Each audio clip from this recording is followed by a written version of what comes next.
Good morning, everyone. Welcome to the library today. Miss Stewart and I were talking, and you have an assignment coming up in her class with research. And so she and I were talking about you using library time to learn about and understanding copyright and plagiarism. They go hand in hand. And so we'll kind of touch on both things.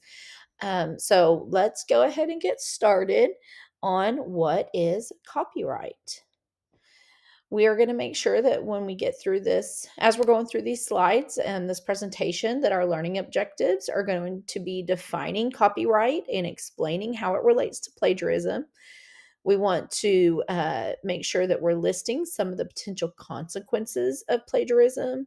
And we want to make sure that we can brainstorm some ways that you make sure you are following copyright laws, especially as you're getting ready to do um, your research paper. So let's go ahead and get started.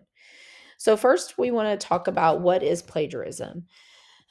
Plagiarism is actually the act of using someone else's work, ideas, videos, images, artwork, or intellectual property without proper acknowledgement or permissions. So presenting something as if it is your own, but it is not. You got it from somewhere else. So it's considered to be a serious ethical and academic offense. And so we want to make sure that we are not doing that whenever we are doing research or projects or any of those types of things. We want to make sure that we are not plagiarizing somebody else. Um, Copyright is the legal protection of somebody's things. So it's the legal protection from plagiarism to keep people from creating their or stealing their intellectual property. The creators of the property, they own that content and they get a say in how it's used. You, as a researcher or somebody who's creating a project, if you're using some of their things or their ideas, then you must get permission before you copy, paste, alter, or share anyone else's work. Or you need to properly cite where you obtain their information. So making sure that the credit is given to the creator that created that information. Okay. So, for you students in the academic sense, you want to make sure that you have academic integrity, and that's following these ethical guidelines and principles in all your schoolwork. So, it emphasizes the importance of honesty, fairness, trust, and respect in all of your academic activities. This means being committed to creating your own work or properly citing sources when you use other people's ideas. You want to value that process of learning. Academic integrity is essential for maintaining a positive and respectful learning environment in our school. So, what is plagiarism? Let's talk about that a little bit. This is a serious issue and it can undermine your academic journey whenever you are doing a project, sometimes in ways that you may not even realize. So, you want to understand what the different types of plagiarism are, and we'll hit on that in a different lesson in the future. But you want to make sure that you are making sure that you are avoiding unintentional mistakes and ensuring that your work maintains its integrity. So it's either your original idea or you're citing the sources of somebody else who you got it from. Okay, so the consequences of plagiarism is the legal standpoint, the copyright infringement. Plagiarism can lead to legal action when it involves violating copyright laws, potentially resulting in fines or lawsuits. So you as a fourth grader probably are not going to need to worry too much about the legalities of copyright plagiarism and copyright infringement because your teacher is going to make sure that you're learning all the things you need to avoid that. But if you're older in college or even in your career, if you are making money off of somebody's work, if you are saying somebody else's work is yours and you're getting a lot of notoriety in that, there is some legal implications there, that somebody could take you to court for. So we want to make sure that to avoid that in our academic world, and as you get older in your adult careers someday. So we want to make sure that you're not um, committing copyright infringement. We will talk more about public domain and fair use in a future lesson as well. But those are some ways in which you can use work for free. So, making sure that you don't have copyright infringement. Some of the academic penalties while you're in school could be you having to do a your assignment totally from scratch and having to redo your whole assignment, which would really stink because you put a lot of work into this, right? So you don't want to start over, or possibly failing the assignment and not getting a grade for it. So those are going to be all up to your teacher, and something you would need to talk to them about on what you want to do or what's going to happen. But honestly, it's probably just a great idea to avoid it altogether, to make sure that you are have the integrity in all of your work. So, how can we avoid plagiarism and make sure we're following copyright laws? We want to make sure we're understanding what our rules are.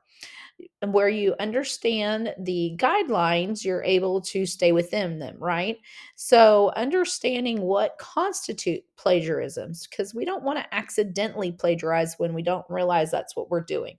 How many of us have just copied something off of Google and put it on an activity, or shared it on a social media post or things like that? You want to make sure that you are not in unintentionally co- committing copyright infringement. Okay, so you want to familiarize yourself with what it is and know the rules to help you avoid it. Okay, understand your assignment. Make sure you fully understand the requirements of your assignment, including what types of sources are you allowed to have, how should they be used. And if you ever are in doubt, of course, you need to ask your teacher what the parameters are, or what her guidelines are for that. Okay. Some ways to make sure that you are following copyright is to cite your sources.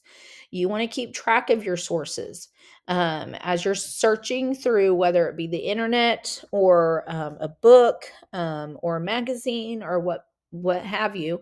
You want to make sure that you're keeping some notes about all those sources you're using, including page numbers and publications. This will make it easier for you to cite them correctly later. So make sure that you are citing your sources and that you have those available. You want to use proper citation. So you can't, it's not, it doesn't work as well as just saying, oh, I got this from so and so. You people need to know where you actually got it. If it was a website, if it was this person's blog, things like that. So you want to make sure you're citing your sources, when you're using anyone else's ideas, data, words. These include direct quotes, whether you're paraphrasing or summarizing something. And you want to make sure that you're using correct citation. So there are different ways to cite things. And that's something that your teacher and I will keep working with you on to learn how to do that. But the different citations are like APA, MLA, Chicago. Just making sure you're using the one that your teacher or school is requiring. You want to make sure and review and edit your work. So, carefully check your work before you submit it to ensure that all sources are properly credited and that you adhere to the guidelines for quoting and paraphrasing and citing. There are some very strict rules on what you can and can't do. So, you want to make sure that when you are reviewing over your work, that it follows all of the guidelines to cite your sources. Okay. So, just after we have talked about all this, kind of think about, why would it be important to give credit to original authors when using their ideas or work? you could also think about it in a way on how might you feel if someone took your credit for your work. If somebody took your picture and they posted it somewhere and then they started getting money from that, would that be okay? Would you be okay with somebody doing that with your idea, your picture?